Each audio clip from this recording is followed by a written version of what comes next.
وكان من دعائه عليه السلام إذا سأل الله العافية وشكرها: اللهم صل على محمد وآله وألبسني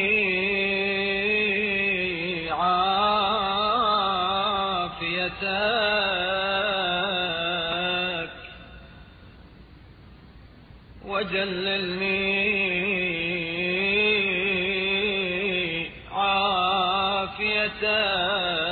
عافيتك وحصني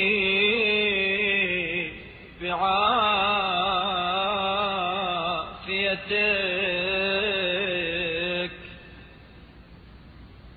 وأكرمني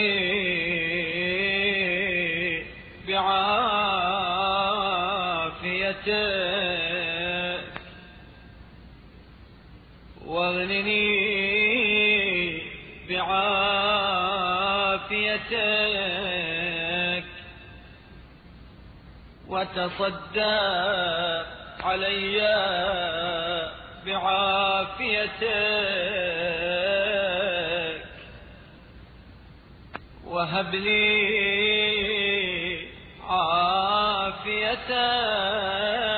عافيتك وافرشني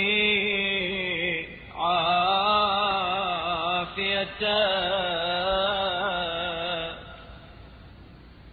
وأصلح لي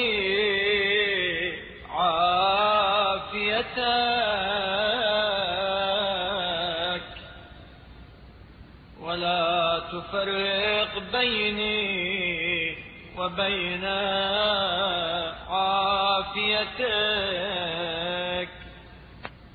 في الدنيا والآخرة.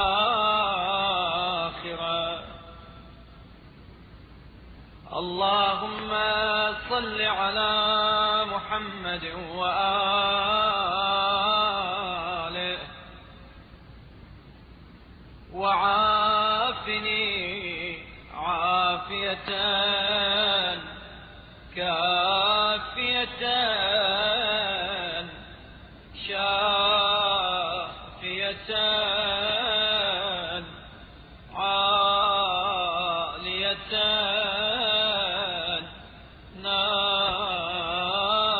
نامية عافية تولد في بدني عافية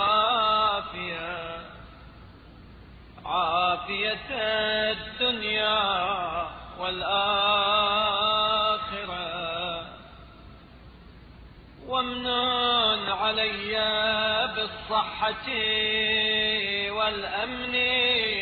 والسلامة في ديني وبدني والبصيرة في قلبي والنفاذ في أموري والخشية لك والخوف منك والقوة على ما أمرتني به من طاعتك والاجتناب لما نهيتني عنه من معصيتك. اللهم وامنن علي بالحج والعمرة وزيارة قبر رسولك صلواتك عليه ورحمتك وبركاتك عليه وعلى آله عليهم السلام أبدا ما بغيتني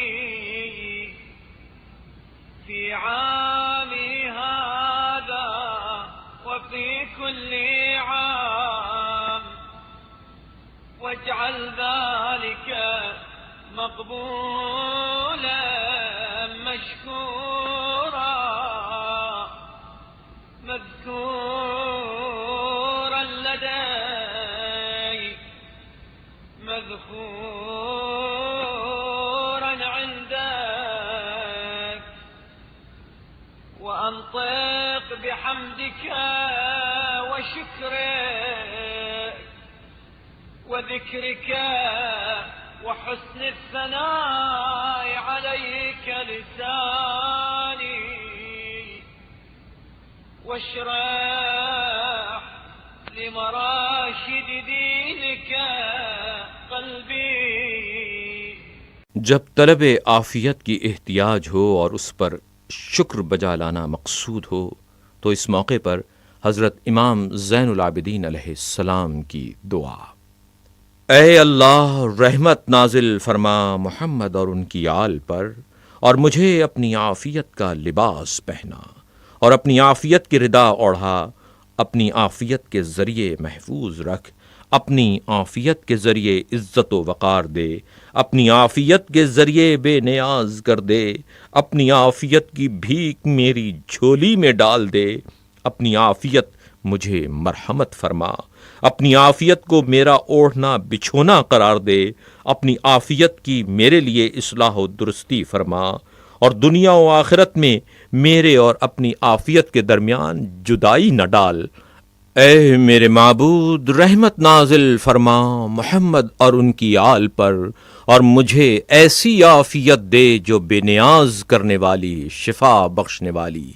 امراض کے دسترس سے بالا اور روز افزوں ہو، ایسی عافیت جو میرے جسم میں دنیا و آخرت کی عافیت کو جنم دے، اور صحت، امن، جسم و ایمان کی سلامتی، قلبی بصیرت، نفاذ امور کی صلاحیت، بیم و خوف کا جذبہ، اور جس اطاعت کا حکم دیا ہے اس کے بجا لانے کی قوت، اور جن گناہوں سے منع کیا ہے ان سے اجتناب کی توفیق بخش کر مجھ پر احسان فرما۔ بار الہ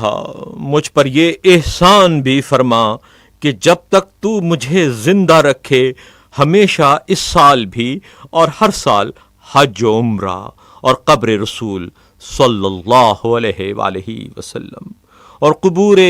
آل رسول سلام اللہ علیہم کی زیارت کرتا رہوں، اور ان عبادات کو مقبول و پسندیدہ،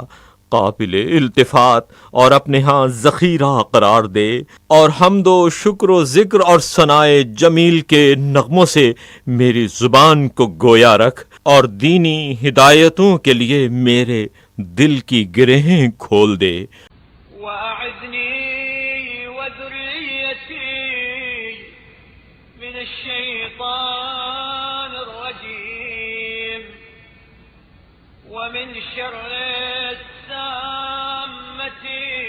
والهامة واللامة